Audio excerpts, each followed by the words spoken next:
നമുക്ക് കൊച്ചിയിലേക്ക് പോകാം. സ്ഥാനാർത്ഥിത്വം പ്രഖ്യാപിച്ചു കഴിയുമ്പോഴുള്ള റിബലായി മത്സരിക്കുക അതൊക്കെ സാധാരണമാണ്. കൊച്ചി കോർപ്പറേഷനിലേക്ക് പോകുമ്പോൾ 3 ടേമുകളിലും കോൺഗ്രസ് കൗൺസിലറായിരുന്ന മാലിനി കുറുപ്പ് ഇത്തവണ റിബലായി മത്സരിക്കുമെന്നുള്ള വാർത്ത വരുന്നു. മേയർ സാധ്യതാ പട്ടികയിൽ ഒരാളായിരുന്ന മാലിനിക്ക് ഇക്കുറി പാർട്ടി സീറ്റ് നൽകിയിരുന്നില്ല. മേയറാകാൻ ഒരുങ്ങിയിരിക്കുന്ന ചിലർക്ക് വേണ്ടി തന്നെ വെട്ടിയൊതുക്കിയെന്നാണ് മാലിനിയുടെ പരാതി. ജില്ലാ നേതൃത്വത്തിന്റെ നടപടിയിൽ പ്രതിഷേധിച്ച് ചില പ്രാദേശിക കോൺഗ്രസ് നേതാക്കളും രാജിവെച്ചിട്ടുണ്ട്. കൊച്ചി കോർപ്പറേഷനിലെ വനിതാ സംവരണമാണ് മേയർ എന്ന പദം. അപ്പോൾ വലിയ സാധ്യതകൾ കോൺഗ്രസിന്റെ ഭാഗത്ത്, UDFന്റെ ഭാഗത്ത് ഉണ്ടായിരുന്ന ഒരാൾ മാലിനി എസ് കുറുപ്പ്. മാലിനിക്ക് ഇത്തവണ സീറ്റില്ല. സീറ്റ് നിഷേധിച്ചതിനെ തുടർന്ന് ഇപ്പോൾ ഇവിടെ സ്വതന്ത്ര സ്ഥാനാർത്ഥിയായി മത്സരിക്കുകയാണ്.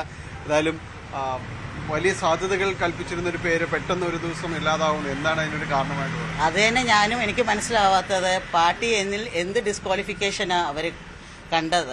കാരണം പെട്ടെന്ന് തലേ ദിവസം വരെ 99% എനിക്ക് സ്ഥാനാർത്ഥി ഞാനായിരിക്കും എന്ന് പറഞ്ഞത് ഒരു ദിവസം കൊണ്ട്, ഒറ്റ രാത്രിയും കൊണ്ട് എന്താ സംഭവിച്ചത്? പാർട്ടി എന്നിൽ എന്ത് ഡിസ്ക്വാളിഫിക്കേഷനാണ് കണ്ടത് എന്നുള്ള കാര്യം പാർട്ടിക്ക് തന്നെ അറിയത്തുള്ളൂ. എനിക്ക് അതിനെക്കുറിച്ചിട്ട് ഒരു അറിവോ ഒന്നും കാര്യങ്ങളോ ഇല്ല. ഉച്ചയ്ക്ക് ഒരു 12 മണിയായപ്പം ഡിക്ലെയർ ചെയ്യുമ്പം വേറൊരു സ്ഥാനാർത്ഥിയുടെ പേര് ഇവിടെ വരുന്നത്.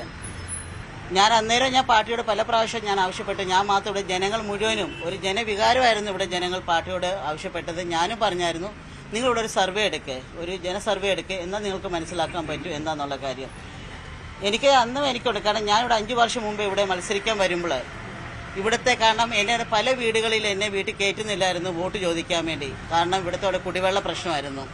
30-20% പോലും കുടിവെള്ളം കിട്ടാത്ത സ്ഥലങ്ങളായിരുന്നു ഇവിടെ. വീട്ടിനകത്തോലും കേട്ടു. ഞാനും ഹൈബിയുടെ എംപിയും ഓരോ വീടുകൾ വോട്ട് ചോദിക്കാൻ ചെന്ന സമയത്ത് അവിടെ നിന്ന് ഇന്നിപ്പോൾ എനിക്ക് 100% കുടിവെള്ളം ജനങ്ങളിൽ എത്തിക്കാൻ വേണ്ടി സാധിച്ചോടെ കൗൺസിലറാണ് ഞാൻ. അതുപോലെ തന്നെ ഇവിടെ ജനങ്ങളുടെ ഏതൊരു ക്ഷേമ കാര്യങ്ങൾക്കാണെങ്കിലും അവരുടെ വികസന കാര്യങ്ങൾക്കാണെങ്കിലും പല കാര്യങ്ങൾക്കും ഞാൻ അവരുടെ ഒരു കൗൺസിലർ നിലയിൽ മാത്രമല്ല, അവരുടെ ഒരു സഹോദരി അല്ലെങ്കിൽ ഒരു വീട്ടിലൊരു അംഗമായിട്ട് ഞാൻ ഇവരുടെ കൂട്ടത്തിൽ നിൽക്കുന്നത്. എന്തുകൊണ്ടാണ്? കാരണം ഒരു വനിതാ മേയർ എന്നെല്ലാം പറഞ്ഞ് വലിയ രീതിയിലേക്ക് ചർച്ച നടക്കുമ്പോൾ വളരെ കഴിഞ്ഞ 3 ടേമുകളായിട്ട് കൗൺസിലറായിട്ടുള്ള സീനിയറായ ഒരാളെ ഈ രീതിയിൽ മാറ്റി നിർത്തുന്നതിന് എന്തെങ്കിലും കാരണം തോന്നുന്നുണ്ടോ? അല്ലെങ്കിൽ ഒരു ഒഴിവാക്കലാണെന്ന് ബോധ്യപ്പെടുന്നുണ്ടോ? ഒരു ഒഴിവാക്കൽ തന്നെയാണ് അതാ പറഞ്ഞത്. അതിൻ്റെ ഒരു കാരണം, അതിൻ്റെ ഒരു മറുപടി പറയേണ്ടത് DCC പ്രസിഡന്റും അല്ലെങ്കിൽ VD സതീശൻ സാറ് ഉൾപ്പെടെയുള്ള ആൾക്കാരെ ഇതിനുള്ള മറുപടി പറയേണ്ടത്. എന്തുകൊണ്ടാണ്? കാരണം 5 ജനറൽ വാർഡുകളിൽ 4 ജനറൽ വാർഡുകളിലും വനിതാ സ്ഥാനാർത്ഥികൾ അവർ കൊടുത്തിട്ടുണ്ട്. എന്നെ മാത്രമേ ഇതിനകത്ത് ഒഴിവാക്കിയേക്കുന്നത്. ഒറ്റ ഒരാളെ മാത്രം ഒഴിവാക്കിയിട്ടുള്ളൂ. അപ്പോൾ അത് എന്താന്നുള്ള കാര്യം അത് പാർട്ടി അതിന് സമാധാനം പറയേണ്ടത്. എന്തെങ്കിലും പ്രാധാന്യം കൊടുക്കാൻ വേണ്ടിയാണോ, അല്ലെങ്കിൽ ഇങ്ങനെ ഒരു മത്സരം, മേയർ സ്ഥാനത്തേക്ക് ഒരു മത്സരം ഇല്ലാതിരിക്കുന്ന ഒരാളെ ഒഴിവാക്കിയതാണോ? അതുമായിരിക്കാം. കാരണം ഈ പറയുന്ന പോലെ ഒരു സമുദായമായിട്ടുള്ള ഒരു ചർച്ച വരുമായിരിക്കും.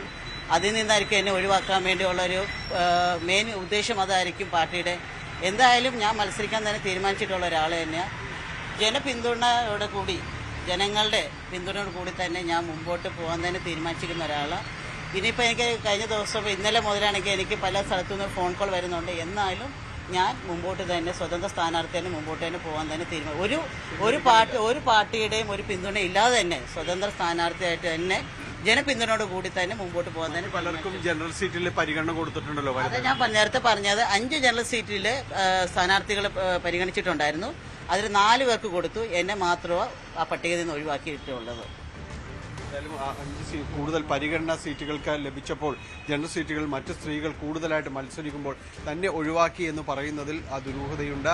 അതിൽ മറ്റു പല പേരുകൾക്കും എളുപ്പത്തിൽ മേയർ സ്ഥാനത്തേക്ക് കടന്നു വരാൻ വേണ്ടിയാണ് ആ രീതിയിലേക്ക് തന്നെ വെട്ടിമാറ്റിയതെന്ന് തന്നെയാണ് മാലിനി കുറുപ്പ് ആരോപിക്കുന്നത്. ഏതായാലും അത്തരം ചോദ്യങ്ങൾക്ക് കോൺഗ്രസ് നേതൃത്വമാണ് ഉത്തരം പറയേണ്ടത്. വലിയ രീതിയിലുള്ളൊരു വിഭാഗീയതയിലേക്ക് കൊച്ചി കോർപ്പറേഷനിലടക്കം ഈ കോൺഗ്രസിന്റെ പ്രവർത്തനങ്ങൾ മാറുന്നുമുണ്ട്. ക്യാമറമാൻ പ്രശാന്ത് മംഗലശ്ശേരിക്കൊപ്പം ജാനി പോൾ, News 18 കൊച്ചി.